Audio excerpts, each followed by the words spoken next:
Bienvenue dans Yes We Care, le podcast des leaders qui font rimer succès avec humanité.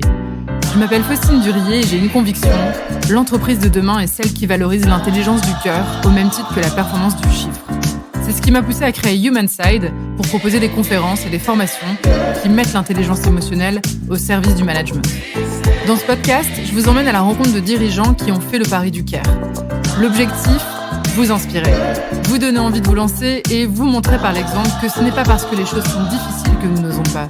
C'est parce que nous n'osons pas qu'elles sont difficiles. Allez, c'est parti. Alors bonjour Amélie, enchantée, ravie de te voir ici et merci d'avoir accepté mon invitation dans le podcast Yes We Care. Petite intro, donc Amélie Schieber, ça se dit bien comme ça? Ouais, Schieber, ouais. Super.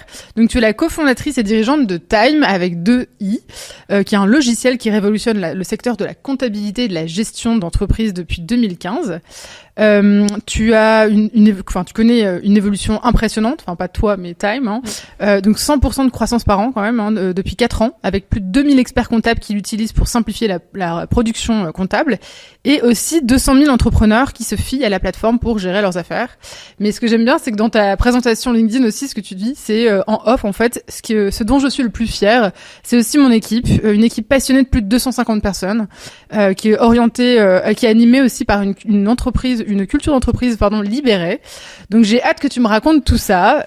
On s'était à la base rencontrés dans le festival C'est qui la bosse. Je me souviens que tu as commencé à parler 2 secondes de ta culture d'entreprise. Je me suis dit OK, je la veux. Je l'interview sur le podcast. Donc merci encore. Et écoute, je te propose de te présenter si tu veux bien, nous expliquer tout ton parcours et comment t'es arrivée avec Time. Pas de souci.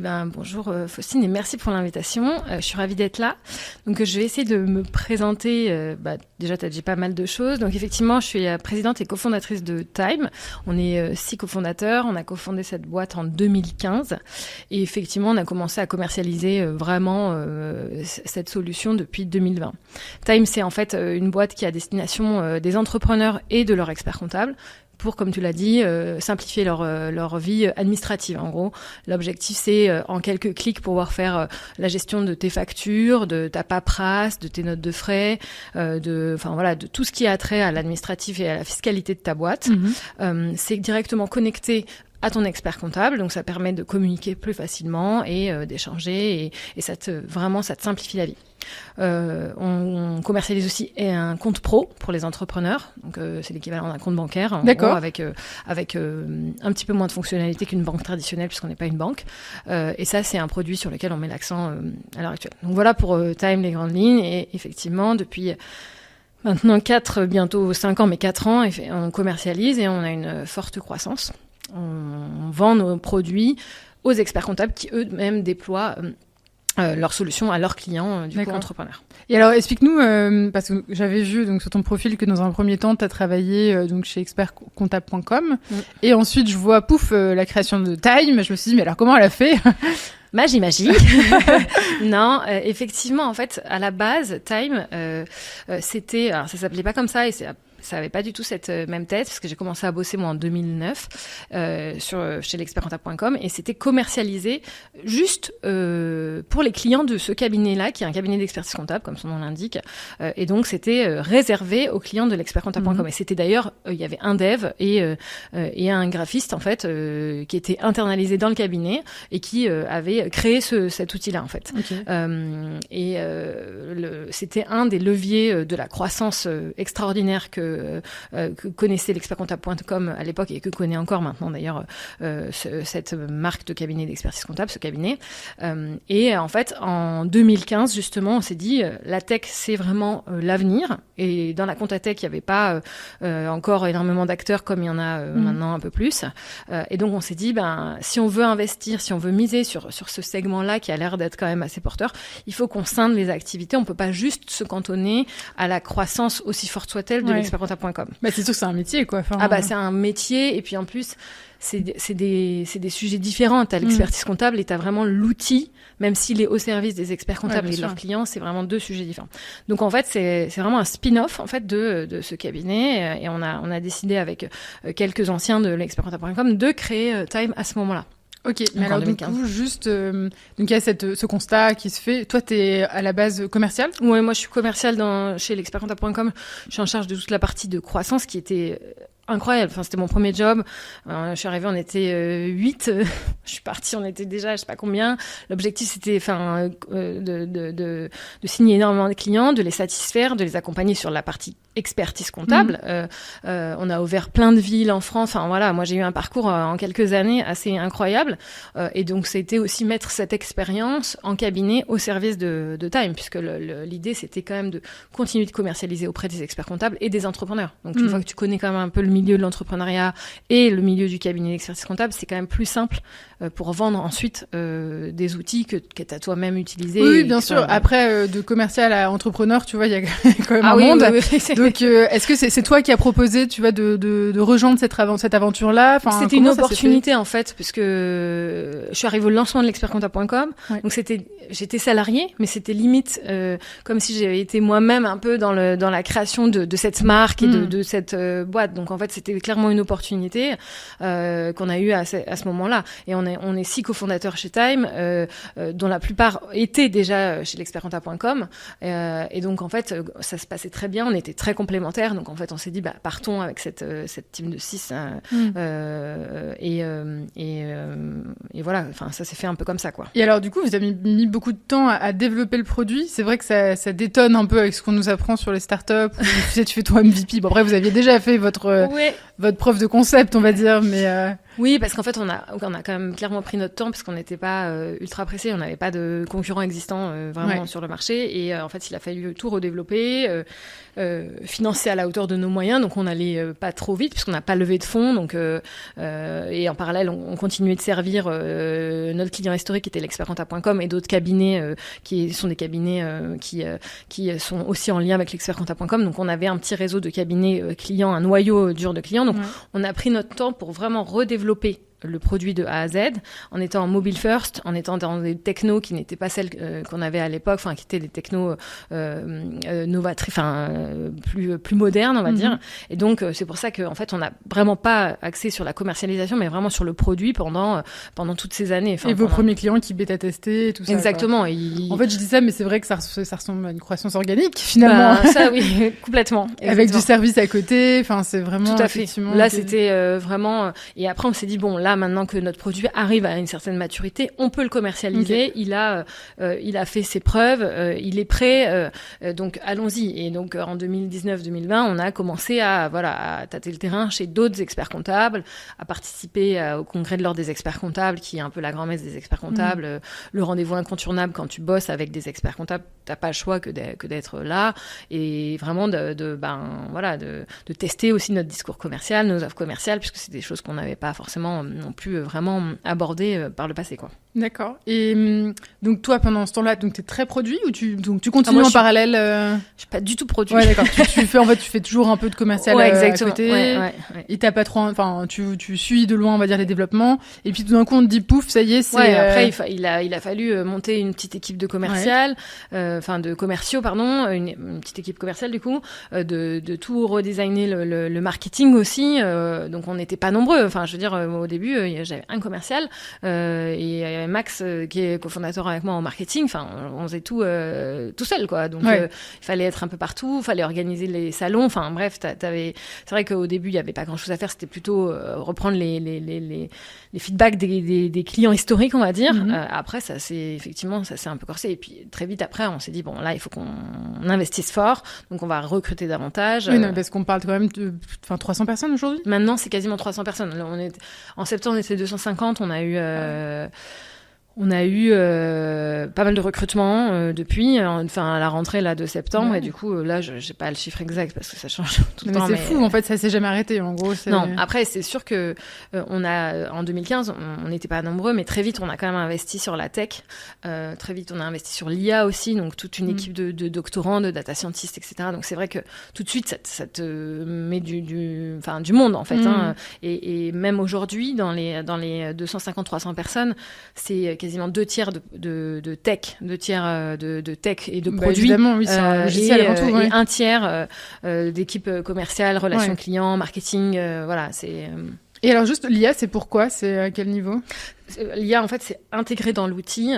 C'est pour l'objectif, c'est vraiment de faire gagner du temps à l'entrepreneur et à l'expert comptable. Donc, ça va, par exemple, reconnaître quand tu prends en photo ta facture, ça va reconnaître, ça va extraire la TVA, ça va aussi beaucoup être sur la catégorisation pour l'expert comptable de tous tes justificatifs, toi, en tant qu'entrepreneur. Ça va passer des écritures comptables. Enfin, l'idée, c'est que c'est quand même assez incroyable tout ce qu'on peut faire avec l'IA. Il y a un progrès incroyable là-dessus, parce que moi je me souviens de ma start-up où j'avais un fichier Excel et je devais regarder, je me disais mais c'est pas possible, enfin quelle perte de temps, enfin la valeur ajoutée elle est à zéro. Clairement. Et puis là j'avoue qu'aujourd'hui t'as tout en 2 secondes. Alors là c'est encore plus parce qu'avec la partie LLM maintenant on en parle beaucoup de ChatGPT tout ça, mais même à l'époque en 2017, parce que nous c'est depuis 2017 qu'on a mis l'IA, c'était plutôt du machine learning, c'était vraiment des algorithmes pour catégoriser, passer des écritures comptables, faire vraiment gagner du temps, voilà. Et là maintenant on peut quasiment avec l'IA rédiger les réponses pour les clients, enfin etc. Donc c'est encore un autre niveau. Et là c'est sûr que maintenant c'est incroyable. Mais dès 2017 c'était déjà, enfin nous ça c'était dans notre produit de base. On s'est dit il en faut quoi. Ok. Oui, c'était malin.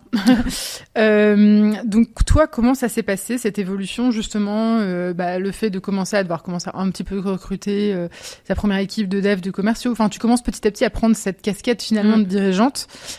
Comment tu l'as vécu? Comment ça s'est passé? Et pourquoi t'es arrivé aussi à cette idée d'aller vers une entreprise, enfin, d'investir dans la culture d'entreprise et d'aller vers une entreprise un peu plus responsabilisante, ouverte, etc.? En fait, ça s'est pas fait tout dès le départ, mais quand même assez rapidement. Donc déjà, moi, toute la partie recrutement, quand j'étais en cabinet, on a eu une très forte croissance et très vite, en fait, j'étais en charge des recrutements des équipes. Enfin, tout de suite, ça a été... moi, j'ai commencé à bosser, je pense, j'avais 23-24 ans.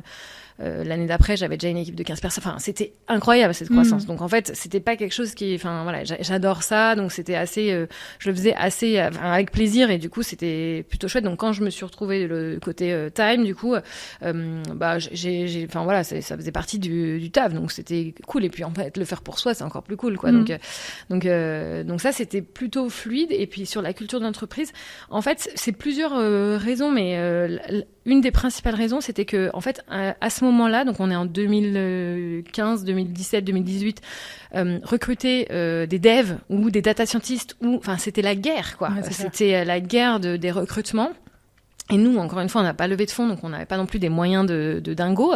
Et on se disait, mais comment on va faire pour fidéliser nos collabs? Déjà pour les recruter, pour les faire venir et pour les garder surtout. Parce qu'en fait, une fois qu'ils sont là, t'as pas envie qu'ils se barrent parce que ils ont une autre prop, parce qu'ils ont des props tous les jours, en fait. À cette époque-là, le développeur, c'était... c'est encore le cas maintenant, mais c'est plus maintenant les data scientists ou les mecs de l'IA qui sont chassés, enfin même tous les profils, mais à l'époque c'était vraiment ça. Donc en fait l'idée c'était quand même comment on fait, on peut pas les payer des 100 et des 1000, enfin je veux dire on a des moyens mais on n'a pas des moyens illimités et pourtant on sait que ce qu'on va faire ça va marcher. Donc il faut qu'on tienne et il faut qu'on les garde en fait une fois qu'ils sont là. Donc l'idée c'était de dire ça et surtout de se dire on a testé aussi pas mal de choses sur nos précédentes expériences qui ont plus ou moins fonctionné. On sait que si tu drives aussi que les gens sur du salaire, ça marche pas.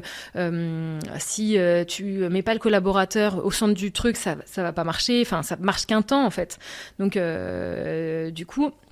C'est arrivé où aussi un des cofondateurs avait donc lui des enfants plus ou moins grands. Moi à cette époque-là j'avais pas d'enfants, mais il rencontrait potentiellement quelques difficultés avec ses enfants et il a suivi des formations pour l'aider dans la gestion de ses enfants. Et ces formations, c'est des formations Gordon en fait, qui aussi peuvent s'appliquer maintenant en entreprise et qui s'inspirent vraiment du bien-être et de l'intelligence un peu collective. Donc en fait, tous ces petits signaux nous ont dit bon, ok, qu'est-ce qu'il existe aujourd'hui, qu'est-ce qu'on peut faire? Est-ce qu'il n'y a pas des entreprises qui ont des modèles qui peuvent être vraiment cool et inspirants pour nous? Donc on s'est mis un peu à regarder tout ça. Et on est tombé sur des bouquins de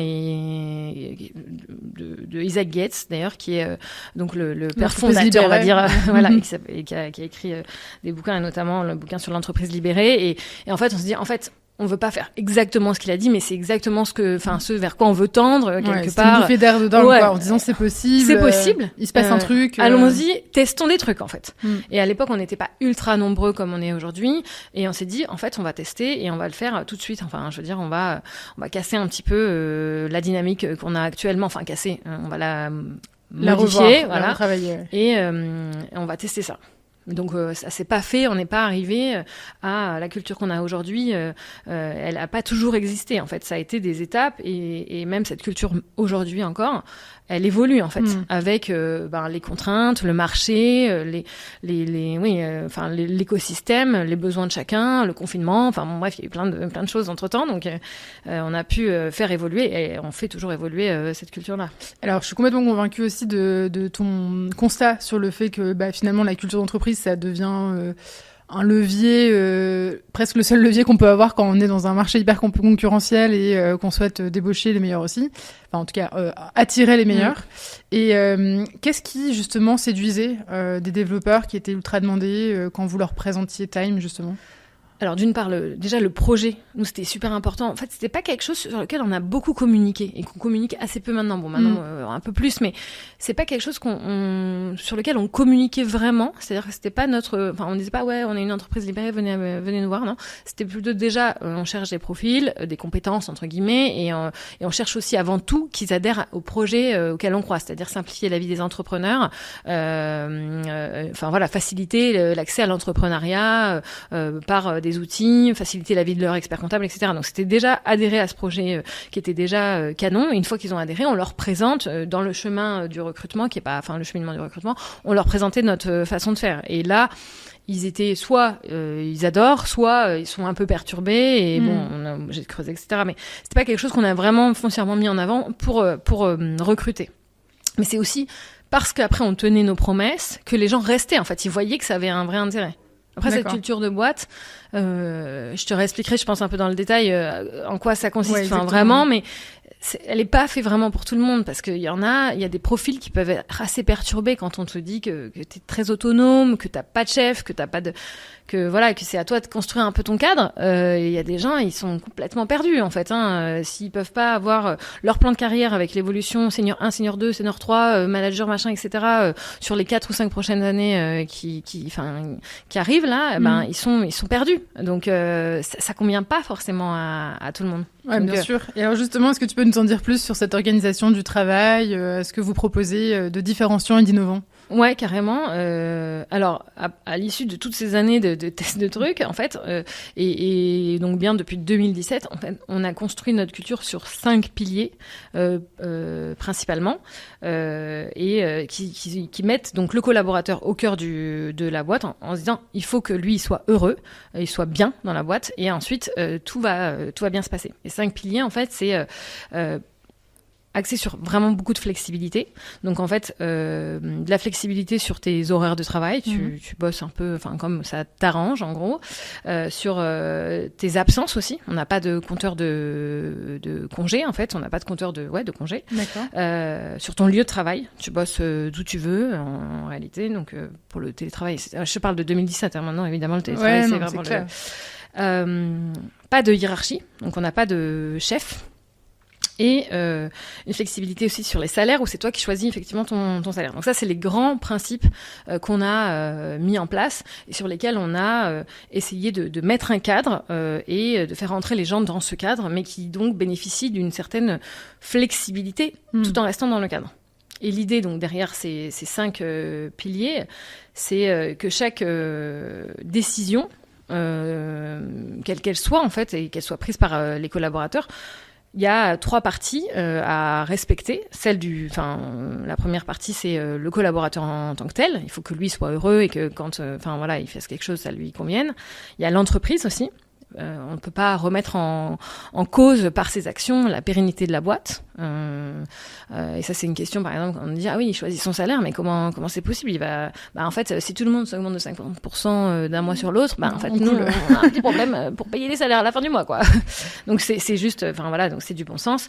Le collaborateur, l'entreprise et les clients. Le dernier élément, c'est les clients. Et si à chaque fois que tu agis et que tu entreprends quelque chose, en fait, tous ces 3 conditions sont respectées, c'est gagnant, gagnant, gagnant, bah en vrai c'est ok quoi. Donc ça, dans ce cadre-là, t'as une certaine flexibilité qui est donc appréciée a priori par nos collabs aujourd'hui quoi. Ok, alors justement parce que c'est comme ça qu'on s'était connus entre guillemets, c'est la question qui pique, on va dire, celle des voilà, c'est trop ça sur les salaires parce que ça fait grincer tout le monde, ça crispe un peu.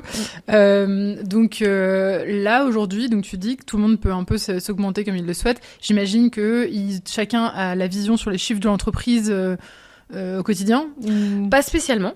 Il n'y a pas de vision sur les chiffres parce qu'en fait les chiffres, faut savoir les interpréter. Enfin nous on a beaucoup d'investissements, on a beaucoup enfin bref, tu peux vite être paniqué à l'idée de voir les chiffres en fait d'une boîte si tu sais pas les lire. Donc c'est pas l'objectif, c'est plutôt par rapport toi à tes besoins et au travail que tu fournis. On part du principe que c'est le collaborateur qui sait combien il vaut. Après, est-ce que la boîte est prête à payer ou pas? Ça, c'est un sujet quand même, mais c'est lui qui sait quand même combien il vaut. Il est le mieux placé pour savoir. S'il veut être augmenté ou s'il estime qu'il a énormément travaillé et que c'est le bon moment pour prendre une prime, par exemple, c'est aussi lui qui sait quand c'est le bon timing.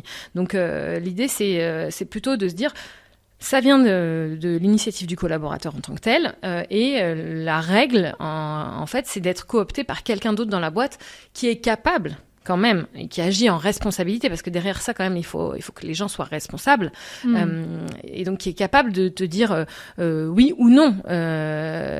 Et pour être capable de dire oui ou non, on a une politique aussi de formation de nos collaborateurs à la communication et à savoir communiquer ensemble, se faire écouter et se faire respecter, et quand on n'est pas d'accord, pouvoir confronter l'autre de manière respectueuse. Et ça, c'est vraiment un truc que je remarque, tu vois, sur toutes les entreprises qui ont qui ont mis en place des innovations organisationnelles. Elles ont à chaque fois vachement investi sur les soft skills en fait de leurs collaborateurs, sur comment bien travailler ensemble, bien se dire les choses, etc. Donc en intelligence émotionnelle, relationnelle. Donc c'est rigolo que t'en parles parce que c'était une de mes questions et effectivement c'est la base, parce qu'en fait on se retrouve sinon avec des gens qui sont dans une situation où ils osent pas dire non, et donc tu dis forcément oui alors que t'es pas forcément en phase, et du coup c'est potentiellement un problème. Du coup, ça fait partie... Bon, là, c'est l'exemple de la rémunération. C'est assez facile, finalement, mais t'as plein d'autres cas de figure où on n'est pas chez les bisounours. Tu peux avoir des conflits dans des équipes. Enfin, voilà, avec quelqu'un, t'es pas d'accord, la manière de faire, etc., ou son comportement.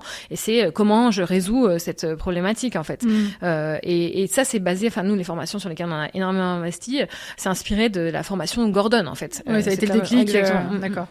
Et c'est marrant parce que ça me fait aussi penser donc sur la partie de cooptation un peu au premier podcast d'ailleurs qu'on a fait avec Duc Kaudjong, qui est le cofondateur d'Office Science, où eux en fait ils ont carrément une sorte de dispositif d'influenceurs en interne où en fait pour se promouvoir quoi, pour avoir une augmentation, il faut être un peu validé par des influenceurs internes qui sont de fait des sortes de leaders adoubés en fait, qui sont suivis par la plupart un certain nombre de l'entreprise, et donc c'est ce qui fait le poids et c'est ce qui fait que j'ai réussi à avoir mon augmentation.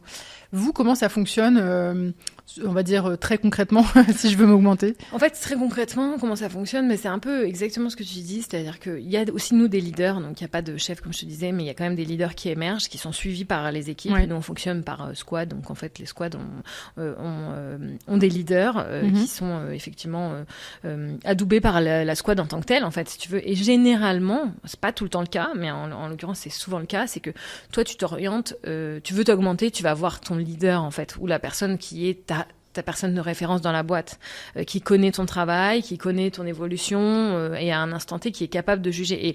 Et la personne, souvent, qui est la mieux placée, c'est vraisemblablement le leader de ta squad, en fait, dans laquelle tu es. Donc, il y a pas de, c'est pas lui qui va décider à la fin de l'évolution que toi tu vas avoir dans la boîte, mais c'est quand même lui qui connaît bien ce que tu fais. En fait, il y a une sorte de hiérarchie quand même naturelle qui émerge. Il y a une hiérarchie naturelle parce que en réalité, ces leaders, ils assument des responsabilités, ils sont d'accord d'assumer les responsabilités, d'organiser la squad, d'organiser qui fait quoi, d'organiser des congés, par exemple, que d'autres veulent pas. C'est pas l'anarchie, en fait, aussi, quoi. Clairement. clairement, parce que c'est pas parce qu'il y a pas de chef qu'il y a pas de leader naturel qui sont voilà, naturellement compétents pour et reconnus aussi par le reste des équipes pour justement assumer les responsabilités. Moi, je bosse plutôt avec les équipes commerciales et les équipes en relation client. On a des objectifs à atteindre. Il faut quand même quelqu'un qui se dise, OK, on va se donner pour aller atteindre ces objectifs. Et ça peut pas juste être, bon, bah, j'ai pas fait mes chiffres, tant pis, quoi. Enfin, il faut bien que quelqu'un drive quand même la direction vers laquelle on veut aller. Donc, il y a ces leaders. Et je me demande, en fait, ces leaders, ils sont, c'est acquis? Ou ça... Ah non, pas du tout. C'est pas acquis. Genre, il y a eu un projet, j'ai été leader, et après, hop, ça peut être, je peux ne plus l'être après. Exactement. Et puis, ça peut ne pas bien se passer. Nous, on va suivre aussi la satisfaction de nos collaborateurs avec des outils. Un outil qui s'appelle... qui s'appelait Office Vibe, qui a changé de nom, mais en l'occurrence, c'est questionnaire tous les 10 jours. Tu as un questionnaire qui est anonyme et tu réponds à une dizaine de questions. Voilà, c'est rapide, ça prend 5 minutes. Et nous, on va pouvoir suivre par équipe, en fait, le score de satisfaction de cette équipe. Donc, c'est un ENPS, enfin, c'est l'employment... Bref, voilà. Exactement. Mon accent anglais laisse à désirer. Et c'est exactement ça. Et donc, en fait, si on voit qu'il y a des équipes en difficulté, il y a un travail avec les RH qui est fait pour passer en revue. C'était ma question. Il y a des RH. Oui, il y a des RH, exactement, parce qu'en fait maintenant on grossit. Au début on n'avait pas, et fatalement on a besoin de suivre quand même que tout le monde est ok et que surtout on parlait du salaire, les gens qui veulent pas s'augmenter parce qu'il y a aussi des gens qui n'osent pas s'augmenter, on les oublie pas. Enfin, je veux dire, il y a besoin d'avoir une visibilité aussi sur ces sujets. Enfin, alors moi, sur les équipes sales, j'ai pas de problème. Ils s'oublient pas. Mais il y a des équipes un peu plus timides, on va dire, et du coup, des profils un peu plus timides. Et du coup, c'est ceux-là, il faut pas les oublier. Pour autant, ils sont ultra précieux. Et du coup, il faut, enfin voilà, on a des garde-fous pour voir, tiens, qui s'est pas augmenté depuis combien de temps. Enfin, est-ce que c'est normal, pas normal? Est-ce qu'on n'irait pas le voir pour lui dire, attends, enfin, qu'est-ce qui se passe? Donc, oui, il y a des RH. D'accord. Et en fait, si je comprends l'organisation, c'est bon, évidemment, c'est inspiré du monde du logiciel, de la tech. Ça reste beaucoup du mode projet. Complètement. Et alors, en fait, je pense toujours... moi, j'ai été 5 ans chez AXA et après j'ai eu une start-up, donc je vois un peu le gap. La différence, tu vois. Mais en même temps, je comprends que t'aies besoin aussi parfois de process quand tu grandis, en fait.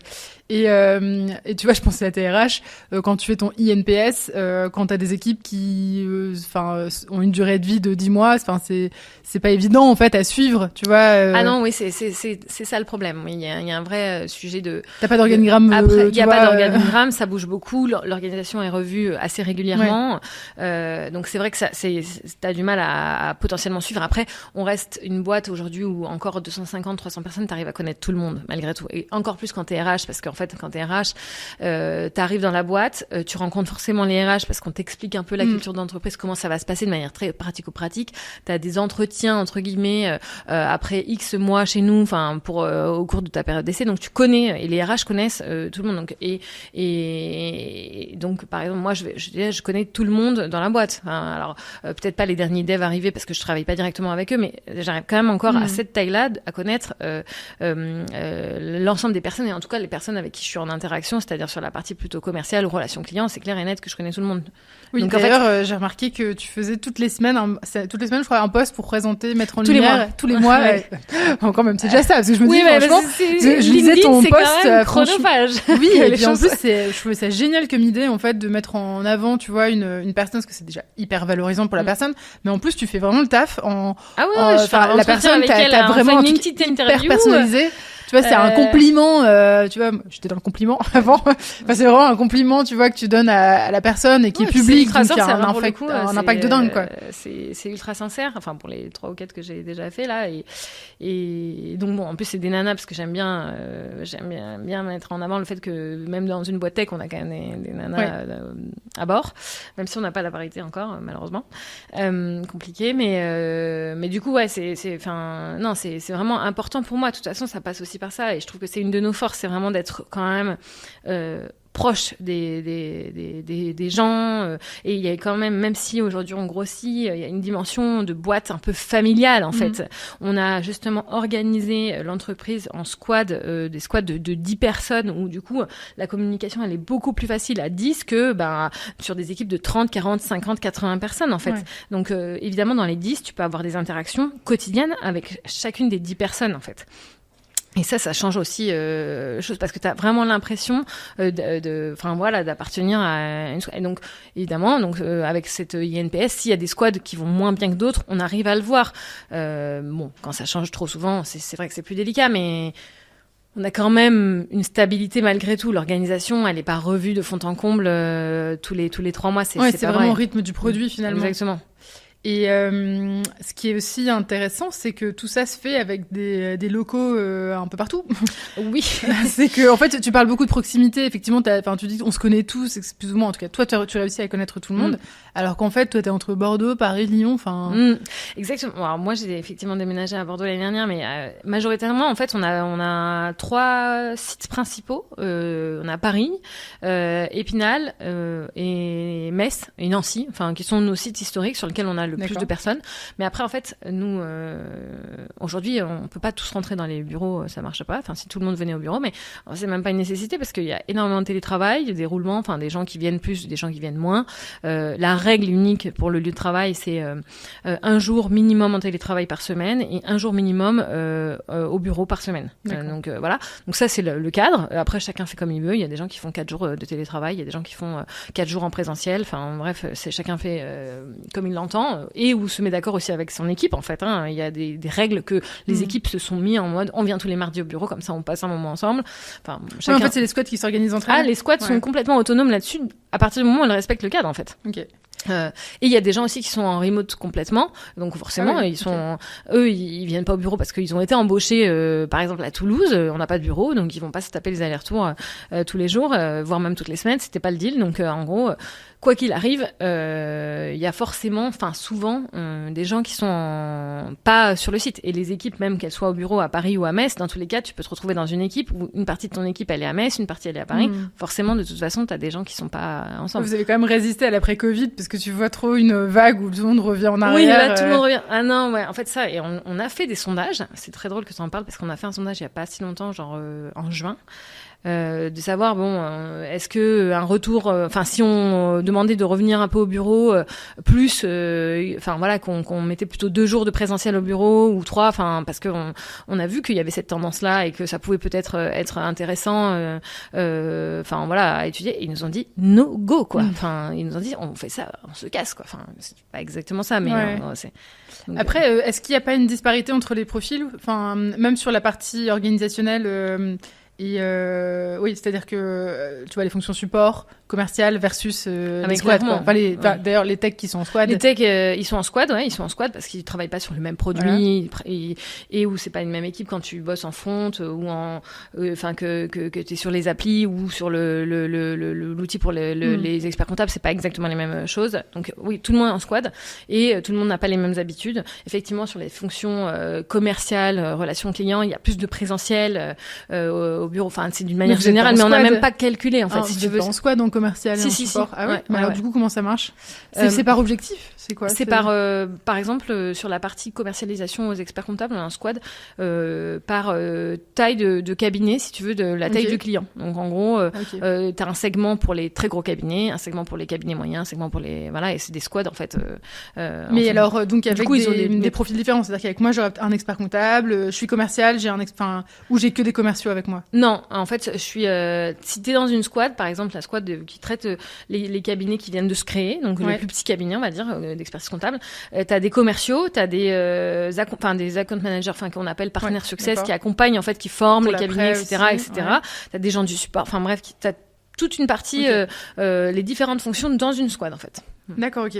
Et puis ce qui correspond aux différents stades de vente aussi, en fait. Exactement. Oui, en gros, tu as l'acquisition, enfin voilà, les rentrées des nouveaux clients, gérer les clients actuels et les upseller potentiellement, les satisfaire, répondre à leurs questions, former. Enfin, tu as tous les corps tu les as mis en fait en fonction des marchés. Ok, c'est hyper intéressant. Et après, donc ça c'est les squads, mais après tu as aussi des organisations. Enfin, c'est un peu matriciel si tu veux. Tu as ces squads là qui sont prédominantes. Ouais. Et après, on a aussi quand même des réunions vraiment plus commerciales, tu vois, pour partager un peu les tips sur. Là, on a lancé une nouvelle offre en septembre, donc il a fallu quand même se cadrer. Donc en gros, c'était quand même intéressant de parler entre commerciaux de tiens, j'ai eu cette objection, comment j'y réponds, qu'est-ce que je fais vis-à-vis de ça. Et donc là, on avait plus besoin de se synchroniser, juste les commerciaux ou les formateurs, juste les formateurs, parce que on a des nouveautés sur le produit et donc comment on aborde ça dans la formation et dans le programme de formation. Donc il y a aussi des synchronisations par fonction.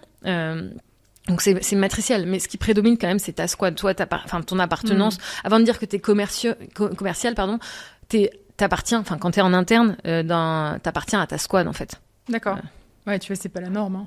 Ah non, c'est pas la norme. Non, c'est vraiment intéressant. Je trouve que c'est ce qui fait que t'as un pied dans la réalité aussi. Enfin, ah oui, mais puis en plus, il y a pas t'as pas de déconnexion entre les commerciaux et les gens qui traitent les clients, si tu veux, parce que en fait, c'est ça aussi qui peut être compliqué parfois, où le commercial il va être tenté de rentrer un peu n'importe quel client, exactement, parce qu'il pense à l'impact, incentivé dessus, ce qui est pas du tout notre cas. Nous, on n'a pas d'incentive, et donc voilà. Mais il voit bien que en fait, quand il rentre ce client, s'il le passe à son collègue d'à côté dans sa squad et le gars il galère, enfin c'est aussi son problème en fait. Donc c'est exactement ça qu'on voulait éviter quoi. Donc ouais, c'est top, c'est vraiment c'est motivant je trouve. Et puis c'est intéressant, c'est plus durable comme tu dis en fait.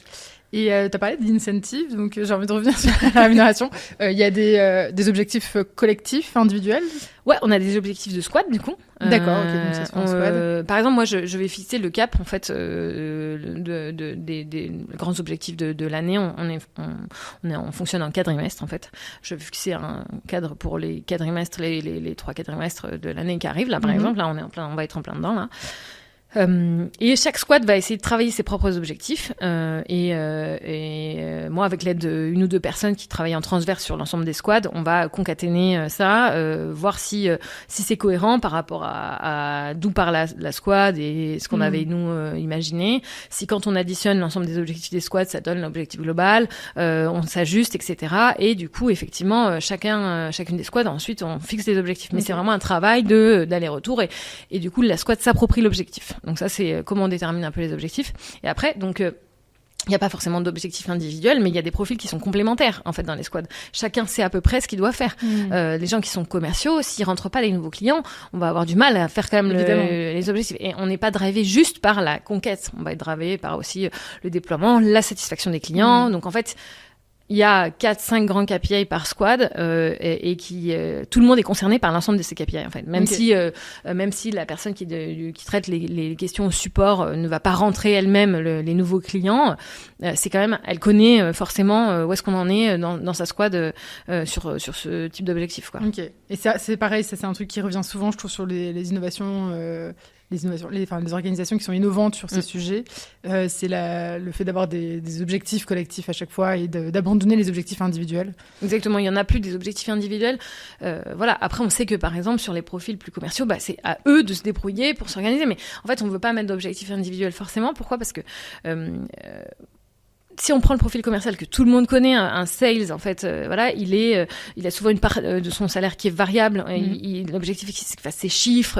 Il est drivé par la conquête, etc. Donc, c'est super parce que ça donne la niaque, en fait. Le problème, c'est que ça peut aussi être pervers parce que moi, j'ai des personnes qui veulent faire du commercial, mais qui aussi aimeraient bien bosser, je sais pas, sur l'organisation d'un événement qu'on va faire là, qu'on n'a jamais fait. Et du coup, pendant que cette personne-là va bosser sur cet événement, elle va pas rentrer de clients. Donc, en fait, elle va se dire, merde, je suis lésée parce que je rentre moins de clients, donc je fais pas mes chiffres, donc je vais me retrouver avec moins de salaire potentiellement, et du coup moi je suis perdante dans le truc parce que cette personne qui voulait participer à l'organisation de cet événement, par exemple, elle le fait pas, donc elle est frustrée de pas participer, et moi je perds quelqu'un qui potentiellement été super motivé pour organiser ce truc-là, donc en fait c'est dommage. Donc c'est pour ça qu'on n'a pas d'objectif forcément individuel. Après chacun sait quand même à peu près quel est son rôle dans la squad et ce qui doit être fait. Mais c'est aussi pour essayer de garder quelque chose de logique en fait, et de se dire j'utilise les capacités des gens qui ont envie de travailler, et quand tu as envie de bosser sur tel ou tel sujet, t'es beaucoup plus efficace que quand en fait t'es forcé quoi. Le bon mot en fait, c'est en soi c'est logique, pour autant on n'a tellement pas appris ça que tu vois c'est compliqué et c'est culotté presque qu'aujourd'hui, enfin tu vois, il n'y en a pas tant que ça qui font ça. Ah non, et puis moi je te dire que quand je vois les commerciaux en entretien, je leur dis il y a pas de variable, et les mecs ils sont complètement perdus. Bah tu tries aussi.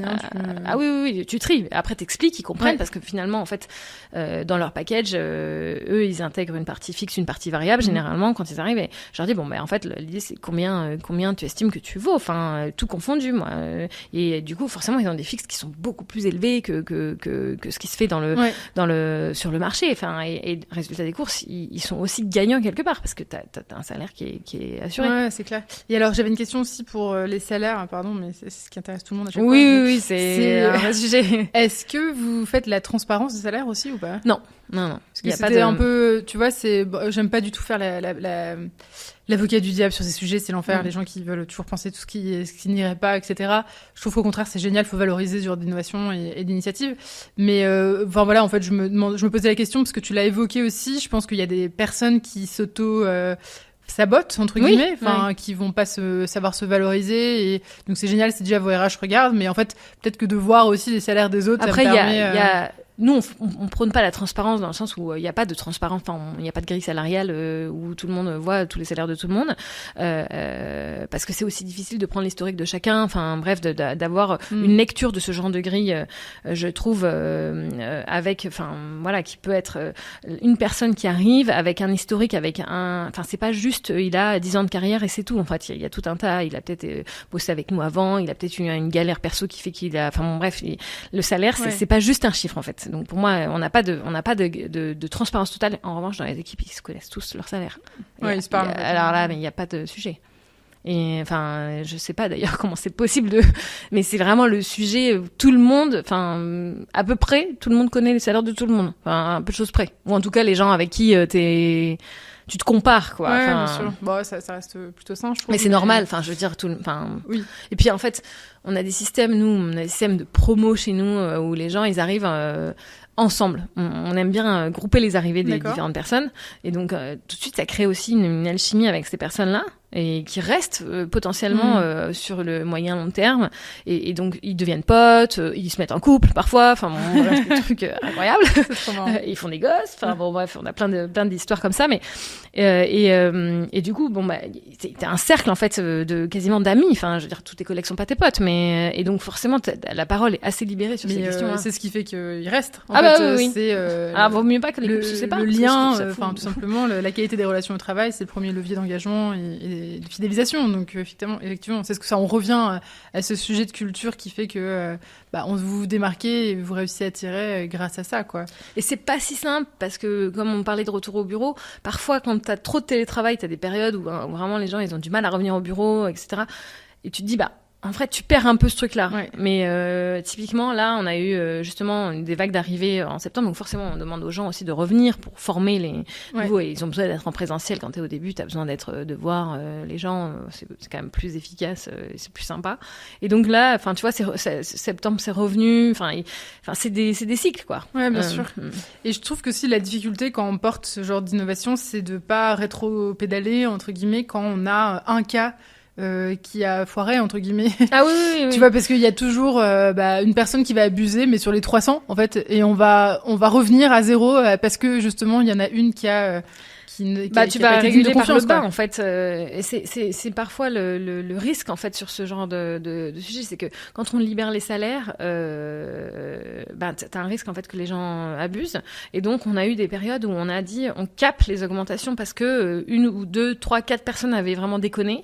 Et on s'était dit, en fait, tu peux t'augmenter tous les mois, mais tu peux pas t'augmenter de plus que 10% de ton salaire par mois. Donc, en fait, à la fin, ça fait énorme, mais les gens, mais du coup, résultat des courses, c'est pas non plus on a arrêté en fait avec ce genre de choses parce que c'est parce qu'il y a eu 2-3 personnes qui ont déconné, finalement ça pénalise tout le monde. Mais c'est aussi ça la règle du jeu, et c'est ça que les collabs doivent bien comprendre et comprennent finalement, parce que si t'abuses, du coup, tu vas pénaliser aussi les autres, quoi. En fait, tu vas te pénaliser toi-même et les autres. Donc, en fait... Ouais, bien sûr. Parce qu'en fait, on ne sait pas si moi j'ai demandé une augmentation, mes personne ne le sait à part pas. la personne qui t'a D'accord. coopté. Enfin, et les RH et 2-3 personnes qui enfin, la direction financière qui voit, qui Ouais, regarde un peu. Okay. Et comment ça s'est passé avec les RH, tout ça?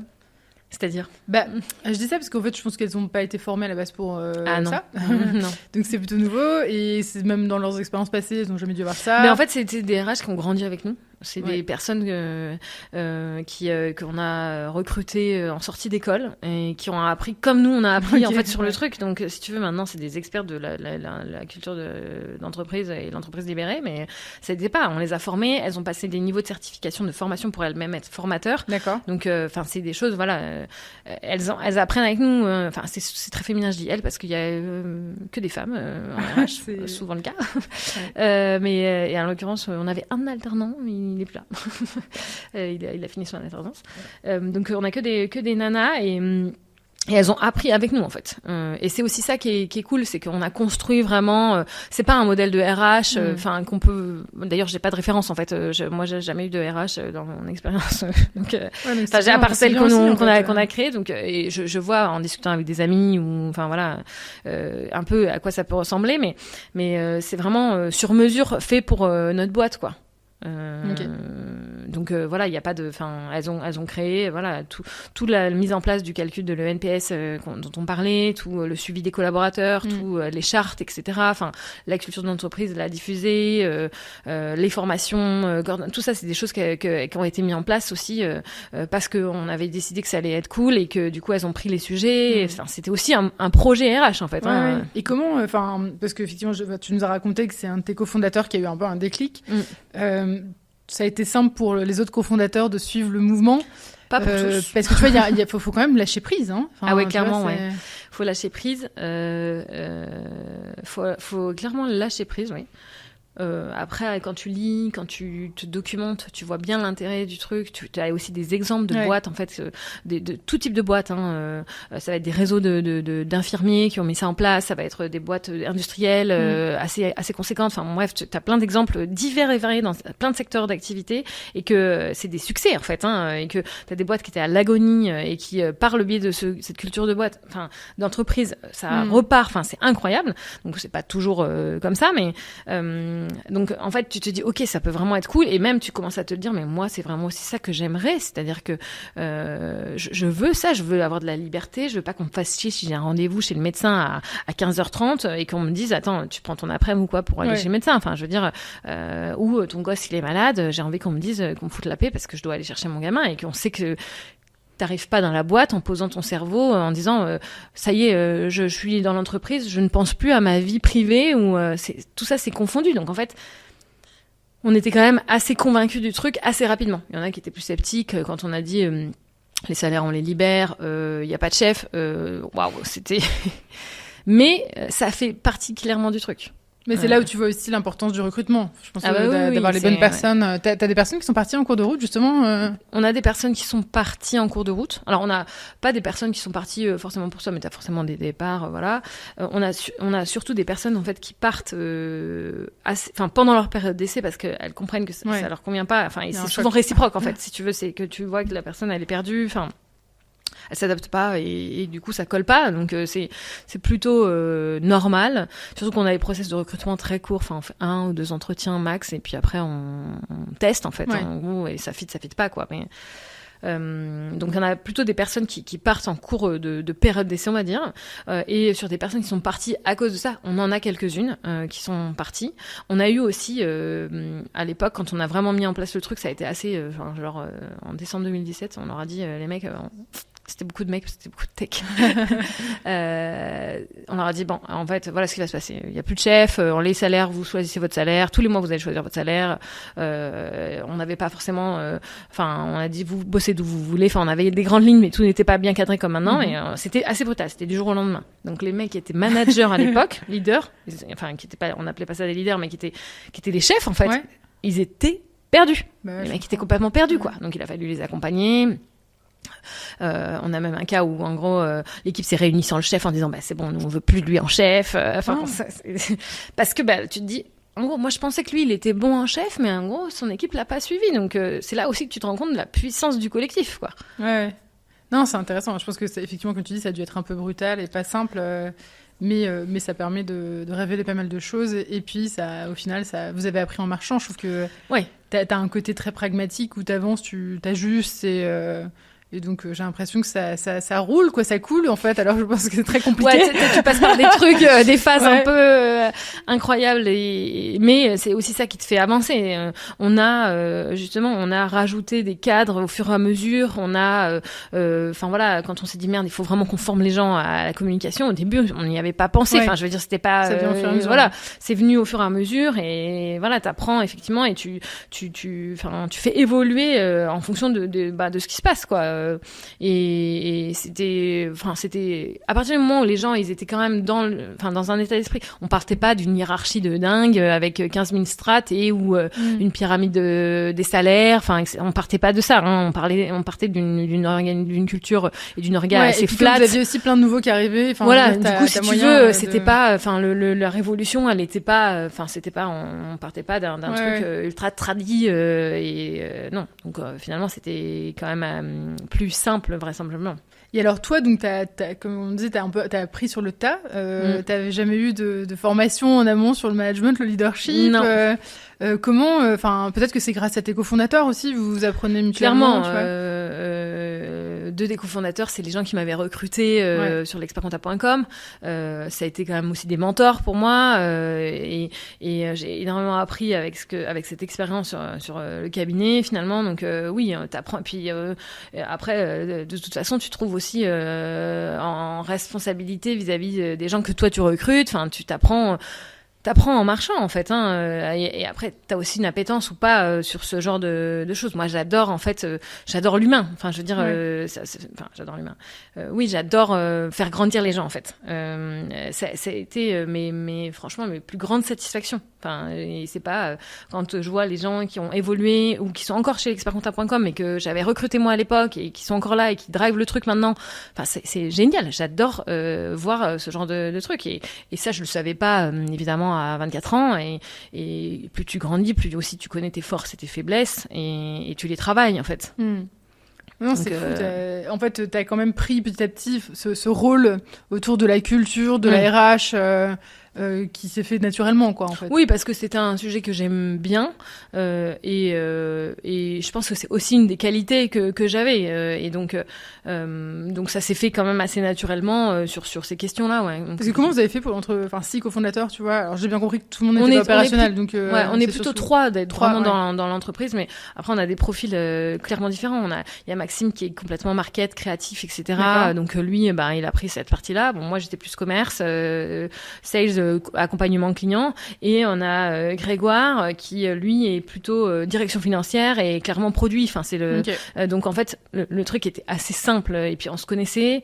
Maintenant ça fait 15 ans qu'on bosse ensemble tous les 3. Enfin je veux dire on connaît par cœur nos forces et nos faiblesses. Donc en fait, quand il y a des nouveaux sujets, quand il y a des projets à prendre, en fait, on sait d'avance qui va les driver. Parce que on fonctionne aussi par binôme souvent sur tel ou tel sujet.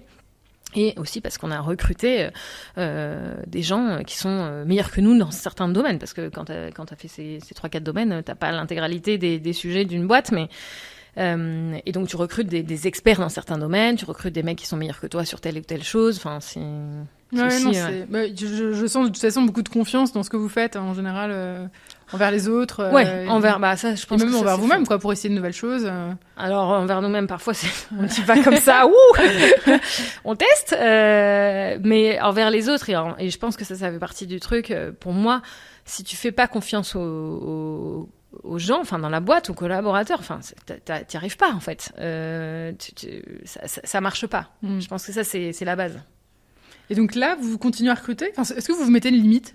Tu vois, on a nos limites qui sont des limites clairement financières en fait. Je veux dire ni plus ni moins. Donc on recrute à la hauteur de nos moyens. Donc oui, et tout est une question d'équilibre. C'est-à-dire que tu as besoin de recruter pour continuer ta croissance, mais tu peux pas recruter trop vite avant que la croissance porte ses fruits. Donc en fait, tout est une question d'équilibre. Donc on a justement Grégoire à la direction financière qui nous fait les jauges.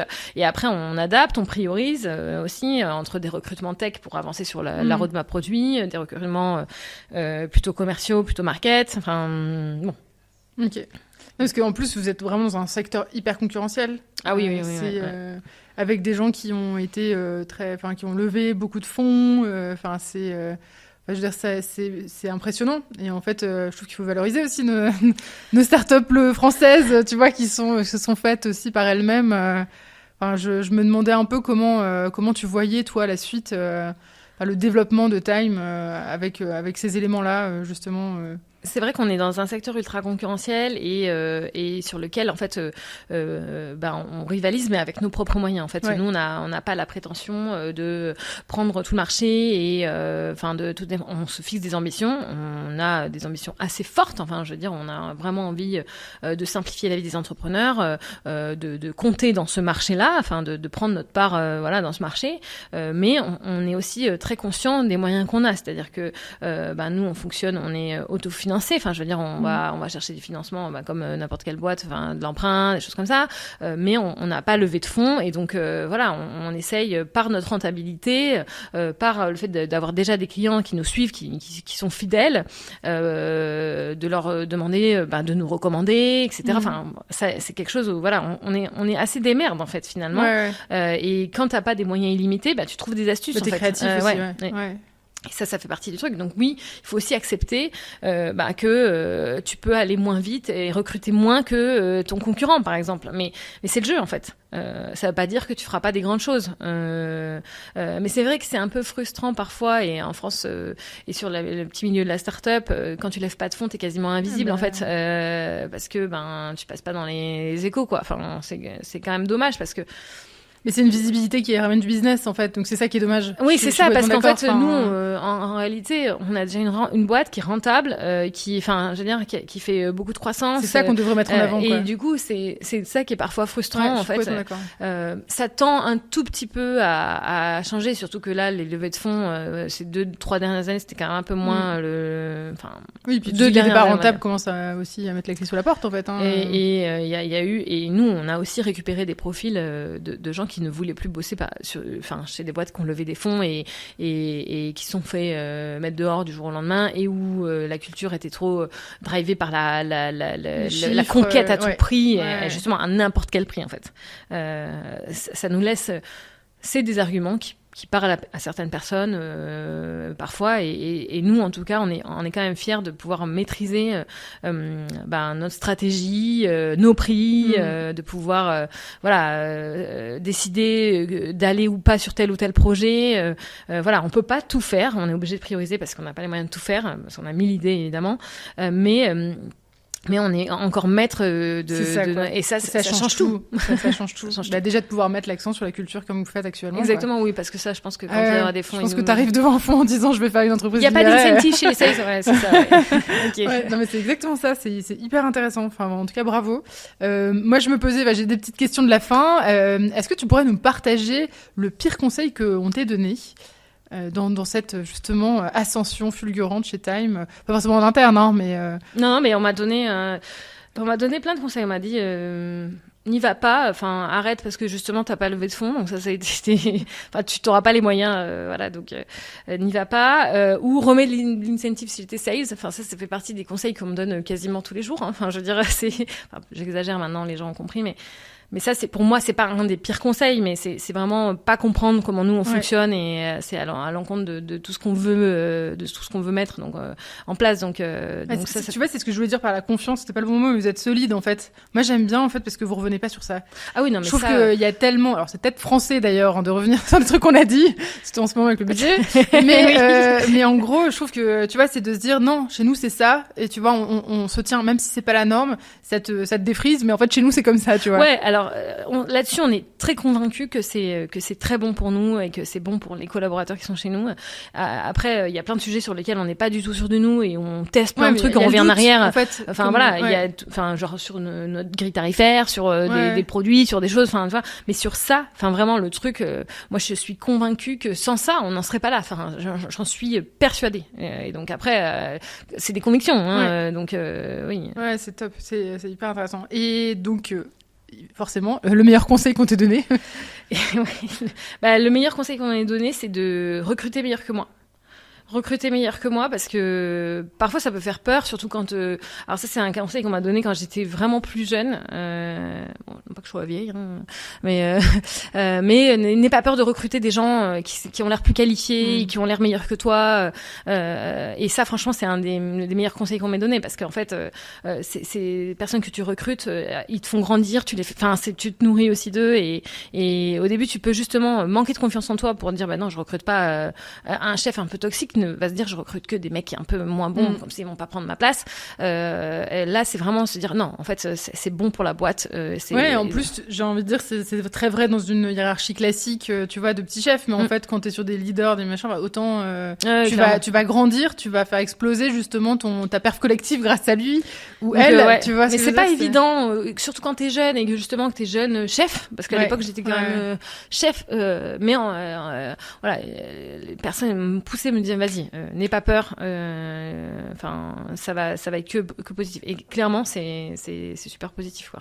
Ok, on garde bien en tête. Et si t'avais une philosophie qui pouvait un peu, enfin si t'avais une affiche dans ton bureau, tu vois, qui devait résumer cette philosophie de vie ou managériale qui t'anime, qu'est-ce qu'elle dirait?